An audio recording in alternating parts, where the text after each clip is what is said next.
الحمد لله وكفى وسلام على عباده الذين اصطفى.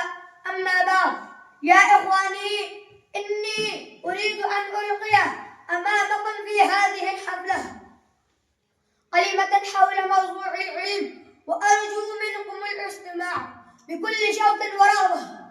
يا زملائي، إن العلم له شرف عظيم، إنه نور وبصيرة، إنه أساس الدين وعماده، إنه ركن متين، إنه غذاء للعقل والنفس، إنه ينبر القلوب ويهدي إلى الرشاد ويرشد إلى سواء السبيل، إنه يخرج الناس من الظلمات إلى النور.